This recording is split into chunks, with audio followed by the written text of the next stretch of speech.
Welcome to the Talking Transformation podcast, presented to you from Cape Town here in the Western Cape, South Africa.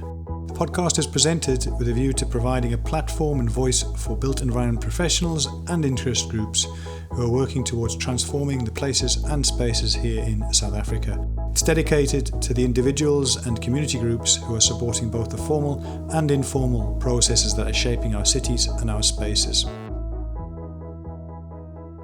Welcome to this episode of the Talking Transformation podcast. And today you're going to hear a new voice on the podcast being Amal Sali, who has just returned to Cape Town, having spent some time in Durban. And she's been involved with the podcast for the last couple of months, helping out behind the scenes. And today is going to be leading a discussion and hosting the episode where we reflect on the podcast, what the intention of it was, what some of the reflections on the first year have been, and where we're hoping to take the conversation in the future. It's a bit of a different episode in as much as I'm on the other side of the questions this time. As opposed to asking them, I'm having to answer some of the questions that are being posed. I really hope you enjoy the episode and enjoy the reflections on a year of content and speakers and the idea of where we're wanting to take the podcast in the future. There are unfortunately a couple of technical glitches. The Skype line did drop out here and there, so apologies if it's all of a sudden sounds a bit faint or discordant, but the majority of the soundtrack is in place. And I now hand you over to Amal Sali. Okay, so it's just gone 6 o'clock here in Cape Town, and today we have a very special guest on the show. Hi Peter, how are you? Amal, I'm very well, thanks. And yourself, how are you keeping? And you arrived safe and sound from Durban, which is great. Yeah, I'm really good, thank you. This sounds very strange to say, but welcome to Talking Transformation. You're obviously usually on the other side of the mic, so it's quite nice to have you in the hot seat today. Let's start right at the beginning, and then can you just talk a little bit about your start in planning and what drew you to the profession, and then maybe just walk us through a little bit of your professional experience since then. Thanks, Amal. And I say it's great to be, as you say, on the other side of the mic, and an opportunity just to reflect maybe on this first year of the podcast and the journey that's been. But my journey as a town planner starts quite a number of years ago. My dad's best friend from university was chief town planner of Ipswich. That's a small market town in Suffolk, East Anglia. Gordon, his friend, had a massive sort of impact on me as a teenager. I very much looked up to this guy as somebody who loved to play hard and work hard. He worked extremely hard. I remember always looking, even after we'd had a great holidays down in Ipswich, he would in the evenings be writing reports, putting things to council, and he had a very particular way about him. And his whole life philosophy was you play hard and you work hard. And, thanks to him, I found myself sort of following him in his professional career as a town planner. It seemed like a really interesting career. He always knew everybody from the local aviator club through to pretty much every pub in Ipswich, the retailers associations. Given his position as a chief town planner, he was very well connected. And that whole thing of, a network of people seemed really, really interesting to me. Because of him, I also ended up following the football team, which has been a nightmare for me. Caused me a lot of frustration supporting Ipswich Town Football Club. I'd studied history, sociology, and geography at A-level. That's sort of the matric equivalent there in the United Kingdom. And that allowed me a passage into university, and specifically Manchester University, which has still has one of the leading planning schools there. And that was fantastic to go to such a big city like Manchester. Coming from my hometown of Sunderland, it was a real move in terms of scale of cities, and just a massive experience growing up. After my studies, I had 4 years there in Manchester, which were unforgettable, really, really special times. The challenge that I had, and many graduates, that will sort of story that will resonate with many of our younger listeners now, is that given the restructuring that had gone on with local government, and particularly through Maggie Thatcher's government's cuts and restructuring of local government, the traditional access into planning jobs, typically enforcement officers and lower level approaches in the municipality, had gone. And I had really struggled, and many of my colleagues struggled to find a place in the planning profession after our studies. Over 15 months of being unemployed or doing menial labor work and sweeping floors and doing all sorts, as well as working for free, working voluntarily for Durham City Council. I found myself coming to South Africa in 1994, around September 1994, so shortly after the elections. And even then, it took me 18 months. It wasn't until May 1996 that I found myself working in the public sector as a professional planner. And, since then, every May has been a very special anniversary for me, and a reminder that, I'm very privileged to be in this space, because I remember how difficult it was. And some of the episodes that we've done with some of our younger planners have really, really reminded me and upset me, actually, around that time. And my biggest fear in life remains to be an unemployed person. And I'm just very, very fortunate. Did you have any connection to South Africa? Why did you decide to come here? No, indeed. My mother was South African. She was Pretoria born and raised, left South Africa in the early 60s. Met my father, who was born in Calcutta in India before partition. And they met as teachers in London. And I came along in 1971. So I've always had family here in South Africa. My two aunts, cousins who were of a very similar age to my sister and I. And I came, and my grandfather had passed on sadly in 1994, but I came out just after his funeral, and spent my first 6.5 years living with my aunt in Johannesburg and putting down roots which became indelible. And Johannesburg, I always looked at it as very much my home. I think of it as my home even now, because I spent 20 years there and I grew up there. I was given the opportunity to become a planner there. I played football. I played cricket. I did everything in Johannesburg, and some of it probably worth forgetting about. But the vast majority of it, just an absolute pleasure and privilege with the city of Johannesburg, with Johannesburg Social Housing Company. And before I came to Cape Town, I had a short stint with the Housing Development Agency. Each of these, unforgettable experiences, and again, a privilege to be part of it. Moving, you said, you grew up in Johannesburg and you really became, I suppose, an adult and a planner at the same time. So could you maybe highlight some of, I suppose, the most rewarding and then also frustrating parts of being a planner in South Africa, which is, I suppose, where you have your primary experience of the profession? Well, it's a really difficult sort of question to ask. The reward and the frustration. Yes, you often hear me on the episodes talking about a two-sided coin, and it very much is that. The reward is the people you get to work with, the experiences that you have, and the privileged position of being asked to think about things that others in their normal day just go about and experience, as opposed to think, well, what does this mean, and what does it mean from a policy or strategy perspective? How can we change things? What are important small shifts that we can make that might have a big impact? The people, I've met some fantastic people, very intelligent people, some wild and wacky characters, that I think will always be the thing that I will take away, is that I've had the opportunity to work with some of the very best minds in the country, some of the most experienced, and keeping in mind that, when I arrived in 1996, the country was going through such a massive transition, and to be the reward of being an outsider, my education in the UK certainly didn't set me up for a conversation on informal settlements or the problem of land invasion, as two examples, or of exclusion based purely on race, which obviously South Africa still grapples with, but had been a legal statute up until 1994. These were things that I was ill-equipped, but was asked to come into that space and provide, guidance. And over a period of time, that became more and more sort of senior in its in the needs and demands. So that's a reward that, I can never pay back, actually, really.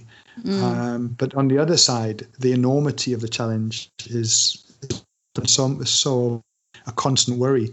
I'm often extremely concerned about sort of my own contributions, the choices that have been made and the implications of those choices, recognizing that as a public official, and I've only ever served in that space, you can only ever make recommendations. You're never ultimately the decision maker.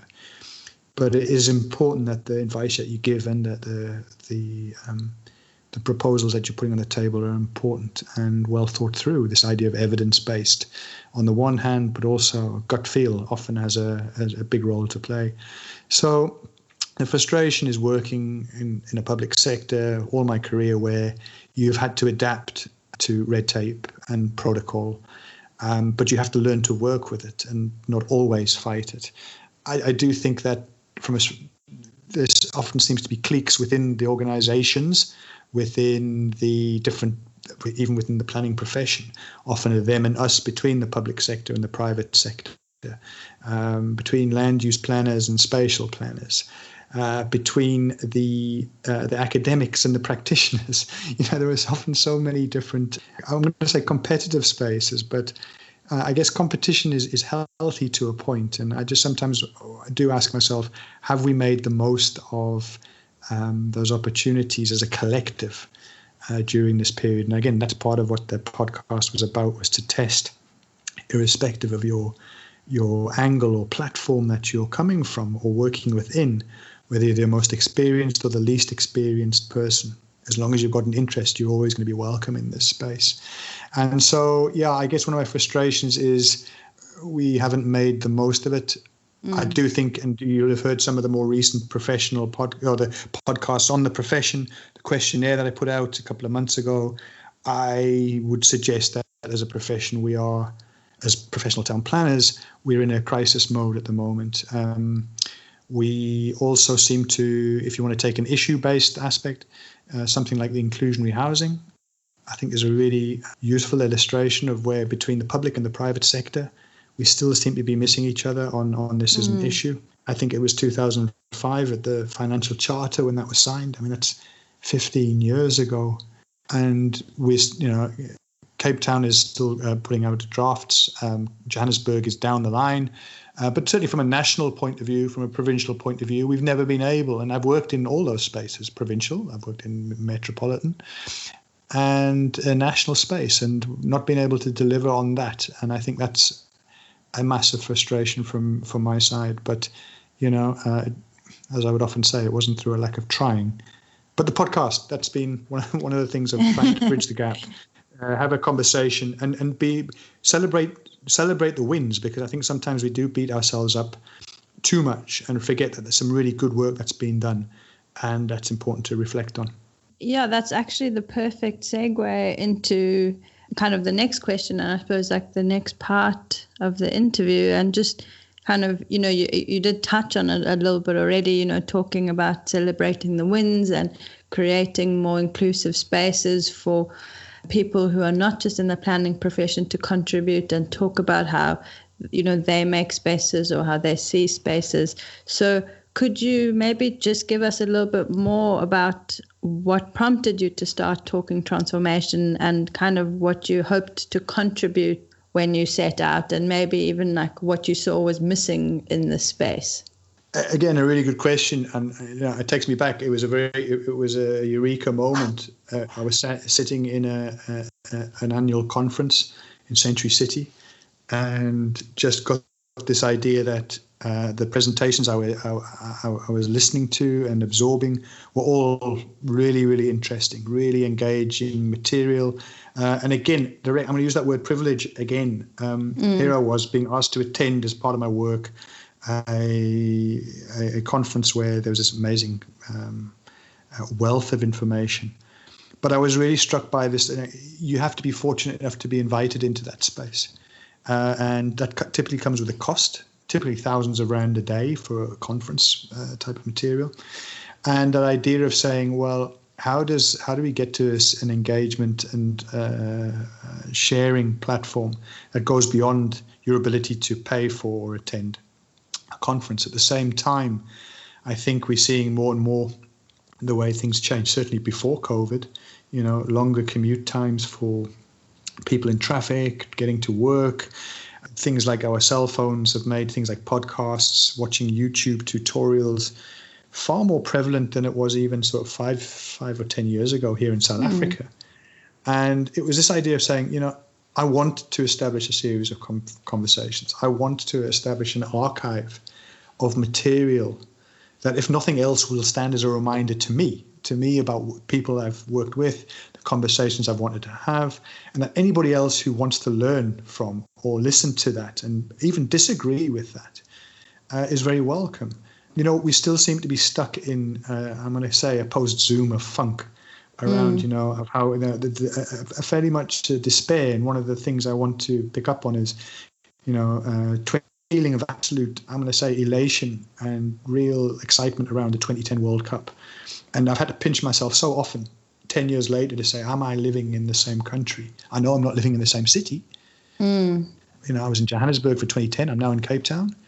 And I'm like, how is it possible that we, from that feel good, and some will say, but Pete, that's exactly what it was. It was nothing more than a feel good, and nothing changed for the majority of our citizens. And I'm saying, well, there are legacy projects. And I'm not talking about the stadiums. That's another conversation. But in terms of some of those bus rapid transit systems, the ones that were established at least in Cape Town and Johannesburg, I think those are some of the legacies that at least provided public transportation to parts and in different areas. But again, that's a whole another story. But I'm back to, is it possible that in 10 years we went from such a high to such a low? And I'm saying it's got to be more than just a moan, right? It's got to be something that is has yes, we all need a place to vent. But what is it we as a collective, those people working in built environment? And that's why, I don't care if you're interested, whether you're registered as a professional or whether you're an advocacy group, it doesn't matter. It's a question of saying, can we have a place where we can come in and have a safe conversation where, yes, it will end up going out into a public space. But I think some of the conversations we had with the professional organizations a couple of months ago, conversations we had with the women in planning, starting to get to some of the key issues that we are not, I'm not aware of other platform to have some of these discussions. How do we get continuous professional development points if you're a professional without having to spend thousands of rand or hundreds of hours on other opportunities? I thought that I saw the podcast as a great opportunity. SAC Plan were good enough to recognize and endorse that. It's now a certified CPD activity, which I think is great. And so those were some of the reasons for sharing, of saying, can we grow a platform for a discussion? Can we have a series of conversations which can stay in the ether, in the web, for people to come back to? And can they become useful reference points for people who are studying? Can they be useful reference points for people who are trying to put together policy and strategy? Typically, when we've spoken to people, it comes with a great deal of gravitas, great deal of experience. And I would argue that many of the people that we've spoken to have got a lot that's worth listening to. And so that's my contribution. President Ramaphosa had said, well, what is you can do? What's your contribution? This is my small contribution to the profession, and to say, well, I think there's a conversation worth having. I have the luxury at this stage of saying, well, these are the conversations I want to have, and we've had them. I would like to see, and probably we'll talk a bit more about that in the later part of the interview, but I would like to see more diversity in people saying, I want to hear about these topics.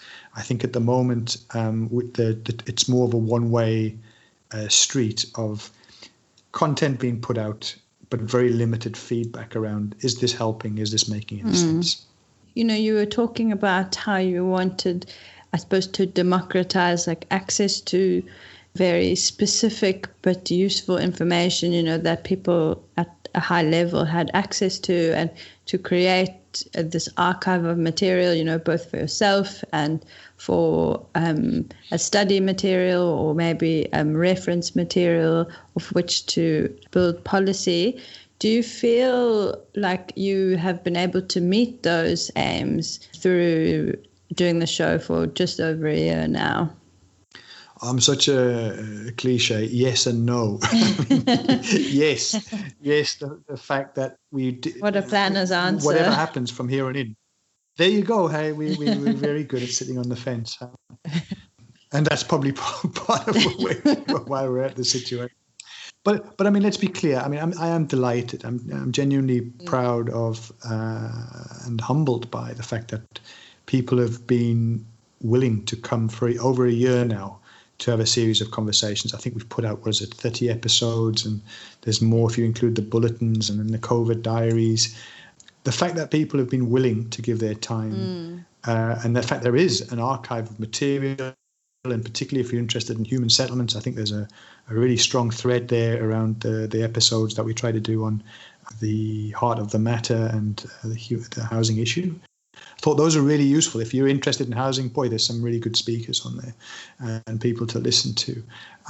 So I'm happy about that the fact there is a year's worth of material, it's over a day's worth of material if you listen to it back to back. And the quality of that, it's been edited in such a way that there's very little fluff in there. What I'm not happy with, is the degree of debate and arguably the discomfort we've been able to encourage. It's all been a bit safe. I do have a responsibility as a professional, to try and moderate content. And I've very, very rarely edited any of the inputs that we received, purely to avoid any legal challenges. That's not what I'm interested in, is, dealing with litigation. But I do think we can get a bit more provocative and have a greater impact.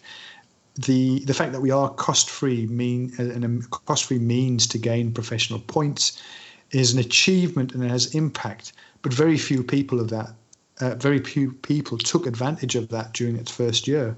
I can think probably of no more than 20 people across the country who, during the course of the questionnaire that we ran through the SurveyMonkey platform, actually used that. So I think that's a shame, because maybe it's a shortcoming on my side around making it people aware. Maybe it's one of the things we should have been encouraging in the podcast, the close of a podcast. But, I also get a sense that maybe it's part of the apathy, and we saw that in the questionnaire response. I think we had a really, very, very good response, but in relative terms to the petition that had gone up, a fraction of that, which just tells me that if, anything that takes a bit more than a few minutes, people get nervous of. But maybe it was that people weren't aware. I also think that's a shame that some of the platforms, the interactive nature of things like the voice messaging on the Anchor podcast platform, nobody's really I think I've had 2 messages on that out of all the episodes. And that if we had content and people responding on that platform, we could actually start to include it in the episodes. And again, maybe that's people saying, I don't want to be heard. And I think that goes to this thing of saying, gee, so we're just all going to be quiet and remain neutral in everything? Or are we going to start to stand for something? I think these are some of the challenges that a podcast in its first year, we've done really well. I'm really, really happy with what's been done. I'm so grateful to all of our guests who've taken the time to share their perspective and have given time. We don't pay anybody to come onto the podcast. They all do it in their own time, out of work hours.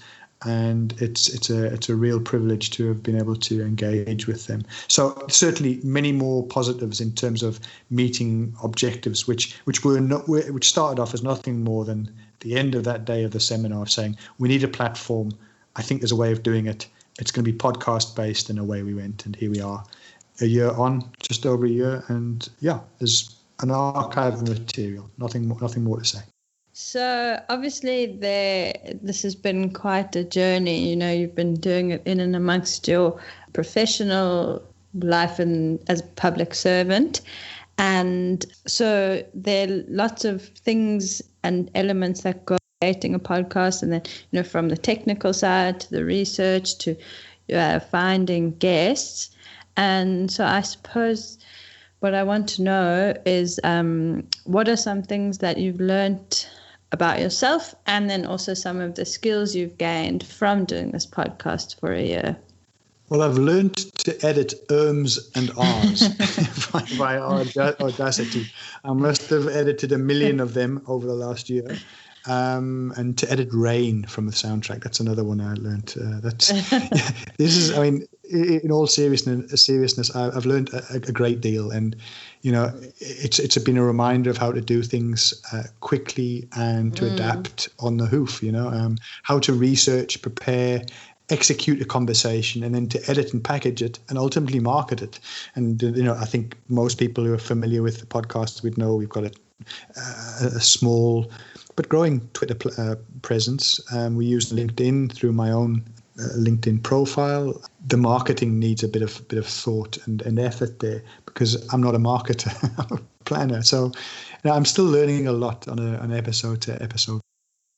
But it's reminded me that you don't have to be an expert on a topic to have an informed and solid conversation, as long as you've done your preparation, and each episode has been researched.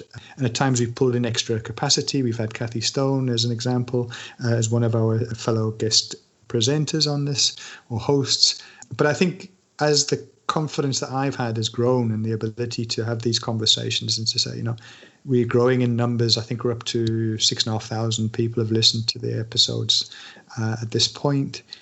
My ambition has sort of also grown, and there are certain things like the future cast right at the beginning of the year in January. That was a massive logistical undertaking, required partnerships with architects, planners, engineers, and Surveyors Society, set up there in Hout Street in Cape Town, a live audience of 60 people. To have done that within the first sort of 6 months or 7 months of the podcast was a real learning curve, logistically as much as anything else. And then, of course, with the future of planning episode, which required a whole preparation of the questionnaire, engagements with a whole diversity of professional bodies, with people at the beginning of their career and at the back end of it. And so that took a lot of effort. And I think those are some of the confidence, the skills, and the learning that's come from it. And this is recognition that, again, people are typically very happy to give their time, as long as it's structured in an appropriate fashion. It's not going to be a wasted effort. I think none of us wants our time wasted. And that there's what we've tried to do as the year has gone on. I think we've built a degree of trust, a degree of credibility in the content, that we're not out to get anybody. We're not out on one crusade. We're out about having a conversation, an open conversation about spatial transformation in South Africa. I'm sure that's the tagline. And we remain committed to that. The other thing, just from a skills point of view, is, I think that, the podcast has encouraged me to take up this formal learning for the first time in 25 years. And I doubt that would have come about had it not been for the diversity and the desire that's been fueled by the guests and the complexity of the issues that we've looked at. It's just like, I really need to go back to get an academic basis for some of these conversations. So very, very exciting. So just kind of picking up on what you mentioned earlier, talking about how you don't have to be an expert to engage in any conversation. You just kind of have to be open to it. So you've had quite a number of shows now, including the COVID Diaries.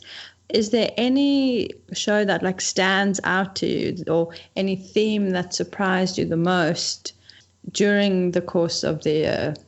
I mean, each episode has been fantastic. They really have. I've enjoyed some more than others in the prep. I certainly remember one of the earlier ones with Jana El-Hor, who had that was really an anomaly. Jana worked for the World Bank and was here in an engagement that the City of Cape Town and the World Bank were working with. So all of the guests up to that point and for much of what would follow were people I knew well enough to approach. Jana I met on the day and said, wow, you've got an amazing story to tell, particularly around peacekeeping and healing in communities. And really, that was a very special episode. It's one I still go back to as a reminder of an external perspective on a very real issue around violence in communities. It was a really difficult time and a very special episode.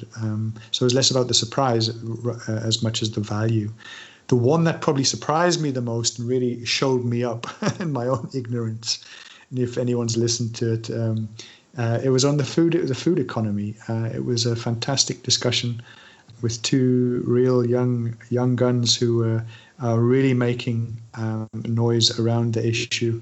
Robin and Alison on that episode really they didn't take me to task. They just showed how much little I knew about the subject that really, in all seriousness, I should know a lot more about, given the work that I do.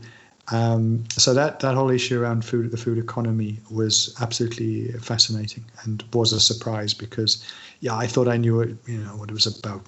More, I kept saying, is it about more roof gardens? And it was like, no, it's not about that. It was this constant reminder that, man, you really you just have got not a proper understanding of this issue. That was a really surprising one. The COVID diaries were really engaging and fascinating because of the immediacy of the issue.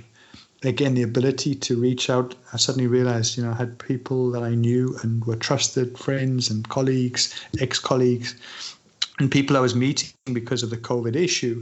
And to start having a series of conversations on a more regular basis, it just opened up the world. Because up until that point, a lot of our episodes had been very much South African focused, and I think for good reason. There are many podcasts about different issues, about urbanization and urban issues all over. Plenty of them, YouTube, millions of pieces, but very little about South Africa. And certainly not done by South Africans for South Africans. We often get people coming in, taking from us and going and writing it up in thick academic speak. And the COVID thing brought a more global perspective, and it reminded me that we have a voice. We need to be able to engage and ask for ideas and help on a more routine basis. And again, reminded that people have a massive capacity to share and engage if you give them that opportunity. I was asking people, do you want to come into this space? So there were a handful of people who said no because of their own lockdown issues that they were experiencing. They just didn't have the confidence and the time to go into that. I completely understood that. But others, we had a very interesting and diverse set of perspectives from New York to London to Bucharest to Hong Kong. I mean, we covered some miles there. That was really, really great. And so again, less a surprise than it was the reminder of how dynamic these things can be. And it'll be interesting to go back and listen to those in 5 years' time, in 10 years' time, as a reminder of this moment. Yeah, I'm sure that those are very interesting, archival pieces and what those say about the moment that we're in. I'm sure in a decade's time it would be very interesting to go back and kind of dig, I suppose, scratch your way around those and try to make sense of this time. You were talking about the food economy issue, and throughout the show you've had incredibly diverse guests, and often they've been outside of planning and sometimes even outside of the urbanism profession. So kind of taking that into account, and also what you said, the mission of the podcast is, to democratize the conversation around these issues. And people do seem to understand that there needs to be a collaborative approach, but in practice, what do you think hinders this collaboration? Wow, how long have you got, Amal? That's a really, really tough question. I mean, we certainly as planners, we always talk a good game, certainly in relation to this idea of transversal processes, the idea that we can, bring different sectors together. And that is what our job is as planners. That's certainly from how I have always understood, is that sort of the arbiter of urban change. We are here to structure and try and make sense of competing agendas, whether it's transportation versus housing, whether it's housing and social facilities, whether it's land needs of different departments. These are the challenges that we routinely face, and whilst at the same time putting down a very clear public message around the intent and vision, at the same time making it relevant to the private sector that's ultimately the investor, and a public sector that spends billions of rands in infrastructure, in in, for example, the city of Cape Town on an annual basis. So somewhere we do, I think, seem to miss each other. And it's something that through all of the words that we've used in the past, whether it was integration, whether it's sustainability, and more recently resilience, these are all things that bring in different people, but they always seem to end up in a particular product or a particular output. And I think that's where we get lost. We get fixated on the end goal of a product, which is important, as opposed to the outcome. And how is that measured? And often that takes a lot longer and a lot more maturity in the discussion. So that would be one of my takes on a very, very difficult question. But again, are we prepared to nail our colours to the mast? And are we safe? Is it safe to do that? Or is it that within our own workspaces, within our own collective groups, it's difficult to nail your colours or have a diversity of views or be able to change your mind and say, okay, you know what, you've actually persuaded me. I think often we get fixated on one approach and we follow that until we realize often too late that there was another opportunity. So, these are some of the challenges I think we're facing.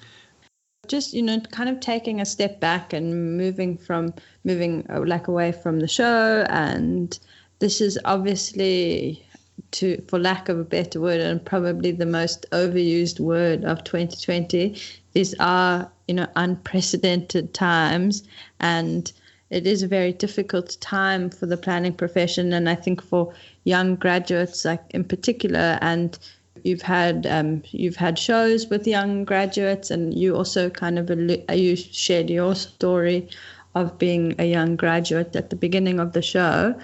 Do you have any advice for young graduates who feel kind of discouraged and I suppose a bit like disillusioned with things at the moment? Indeed. I mean, how do you give words of comfort or advice to the people who are graduating right now and are facing a very depressed job market? There are jobs there, and I know of even people who've been on our podcast in recent months who have managed to find employment, and there are some happy stories that we need to keep in mind. But I am very concerned more generally about where we're going. People are losing jobs. We saw that through the Planning Future questionnaire, and it was clear that there was more to come. Even that in relative terms, there had been not so many job losses in the percentage terms, but that people were saying, they foresee that there will be future job losses. And we know that some of the biggest planning companies in the country have had to let some of their youngest professionals go. So this is a real challenge. And I'm not in it close enough to call it a crisis yet, but I certainly get a sense that it's a real challenge. And I've been part of that decades ago elsewhere in the world, and I know what it means to have to say, well, I'm actually going to physically move continent to look for that job opportunity. And here I am almost 2.5 decades later, very fortunate. But we know we've got a massive problem in terms of a brain drain of graduate talent, of professional talent, particularly experience that's leaving the country. These are huge worries for us. They should be being addressed. And my fear is that from a professional sort of organization point of view, at a time when planners are most needed, we seem to be very, very quiet and disorganized. And that really this is not just a rant. It is born out of the episode that we did on specifically this. It's born out of the responses that came to the questionnaire that we put out. If anyone is listening to this and hasn't listened to the Royal Town Planning Institute episode with Sue Mans, the president for 2020 of the Royal Town Planning Institute, or RTPI, I really do suggest that you go and listen to it, because there you'll get a sense of what can be done. It takes an organization and leadership. They've got apprenticeship schemes, they've got youth programs. At the same time here, we're cutting our internship programs across a number of the metros. This is not good news for the built environment, for young graduates or professionals. I'm extremely worried about it.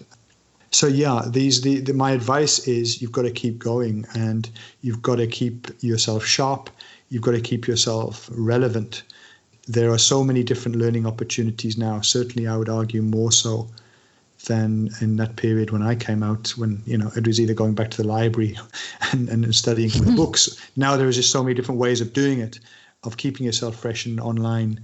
I think one of the things we've seen has been the many of the academic institutions across the world who have been prepared, particularly during those early days of lockdown, to offer different courses online for free in many instances. And I think, again, if you're struggling, go and look out, find those opportunities, keep yourself relevant, keep upskilling yourself in the meantime. Find somebody who can help you from a mentoring point of view. They're in the WIPSA, the Women in Planning South Africa. You'll recall the mentorship program that wasn't just for the young female graduates, but was an open invitation. So again, people should be looking to those opportunities to have somebody who can be a whisperer to help them, even in terms of the preparation of a job application, a covering letter. Those are things that will tip the balance. I know that because I've dealt with it for 2 decades. So people need to keep themselves sharp, they need to keep themselves relevant, and as best as possible, they've got to keep themselves positive. And that's very easy to say, but I do say it coming from a position where I know what it's like to be on the wrong side of that. And speaking of keeping yourself sharp, you have achieved great success in your career, but you've recently gone back to do your master's, and you kind of touched on it a little bit earlier, and how this podcast was the catalyst for you to go back to school, as you said. Could you tell us a little bit more about your program, and also why at this stage in your career you decided to go back to the books, as it were? Well, you know, I suppose success is always relative. I use the word privilege to have spent that time in public service. And there's been a degree of, I guess, success for myself in terms of where I've managed to get to, and the places I've worked and the people I've worked with. I really think it is time to expand my horizons. I've been reluctant to do it until this point, till the last 18 months. And now it's been this burning desire to look for a research base. And if that hadn't been with a local institution, be it WITS or UCT, I managed to find my way onto the London School of Economics course, Executive Masters in cities. So again, very appropriate to the work I do and the podcasting that I like to do as a hobby.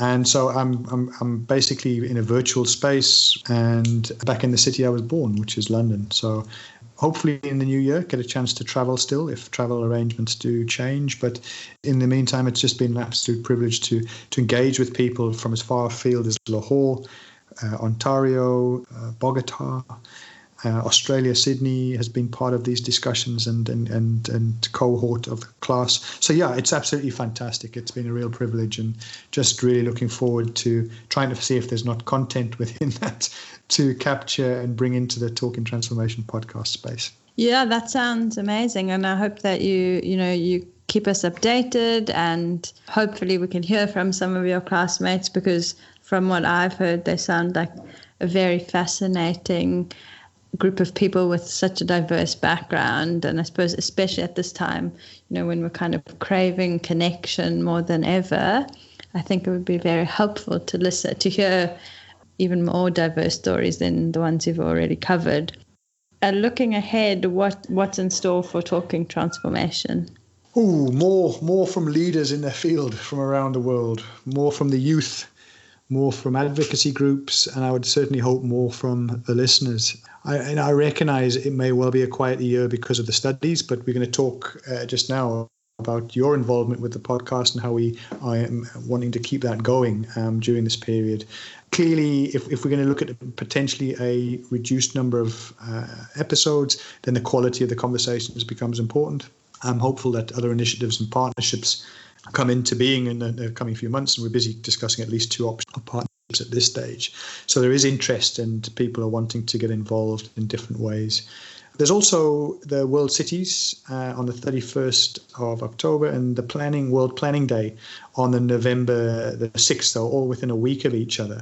And so those two events, I think, will be looking to engage both within South African context as well as beyond our national borders to look at that. I would like to see more of the sort of do-it-yourself Zoom and Skype conversations published between colleagues or between professional bodies and across the disciplines. I think that's been one of the things I've noticed about certainly the UK is on a daily basis there's new content. There's conversations that have been posted. It doesn't come with any fancy editing, music or anything like that. It's just the conversation. You listen and you either agree or disagree. But I think that is where we need to be going. We need to fear less and engage more. The propositions and approaches need to find their way into the narrative and ultimately within different policy spaces, whether it's within an advocacy space, whether it's within a public space, or whether it's shaping private or corporate thinking. I think these are some of the things that we need to be trying to land these ideas within. And I guess I'd also like to see some of the interviews turned into some sort of a publication, so that those who prefer to read do it that way, who are less sort of technical in terms of podcasting or apps and so forth that can play the podcasts are able to take part. And I've mentioned already the idea of the 2010 World Cup. Dr. Dean Allen is somebody I've made contact with over the last couple of weeks and months, esteemed historian who also was involved in a lot of the review of the legacy of the 2010 World Cup.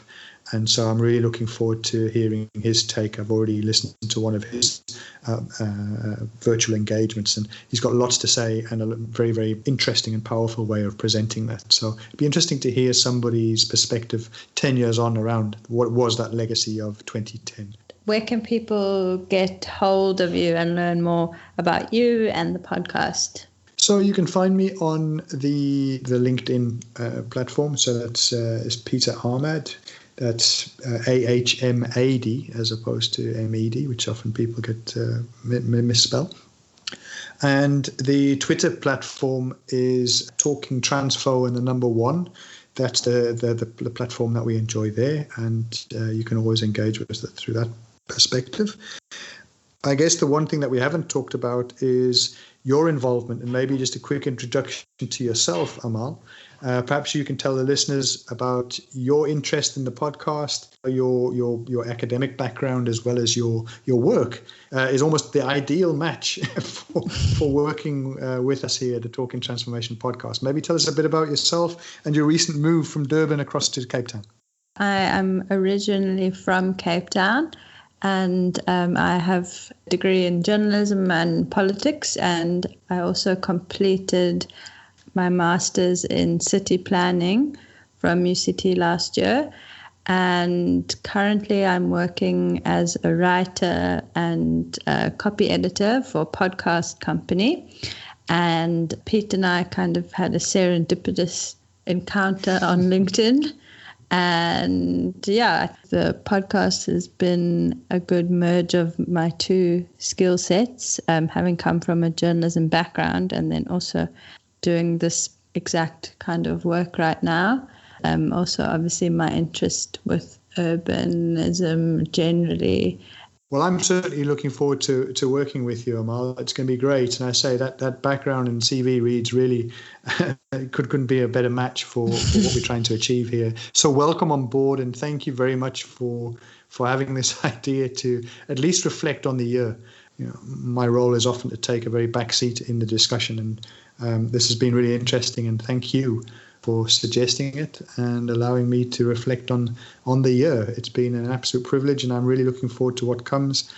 An open invitation again to any of the listeners is that the same way that Amal took up the initiative or made the approach and said, can I get involved? Anybody is welcome to be involved in the Talking Transformation podcast. There will come a time when I will walk away, but only when it's in good hands for the next generation to take it to where it needs to go and to grow it further. So there's an open invitation that anybody is interested. It's LinkedIn, I say, at Peter Ahmed, or the at Talking Transfo and the number 1. Thank you so much for tuning into this episode of Talking Transformation.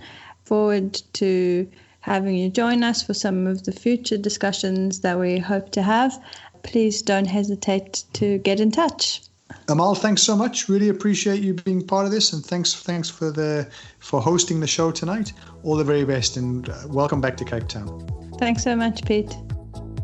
We hope you enjoyed this episode of the Talking Transformation podcast. Please engage with us and let us know your thoughts on this episode. You can do so via the Anchor podcast platform. There's a voice message function available via the app. You can also follow us on Twitter via Talking Transfo and the number 1. So Talking Transfo 1. Our theme music is kindly made available by Tribal Need. Find out about the music, the street art shows here in Cape Town and Europe via tribalneed.com.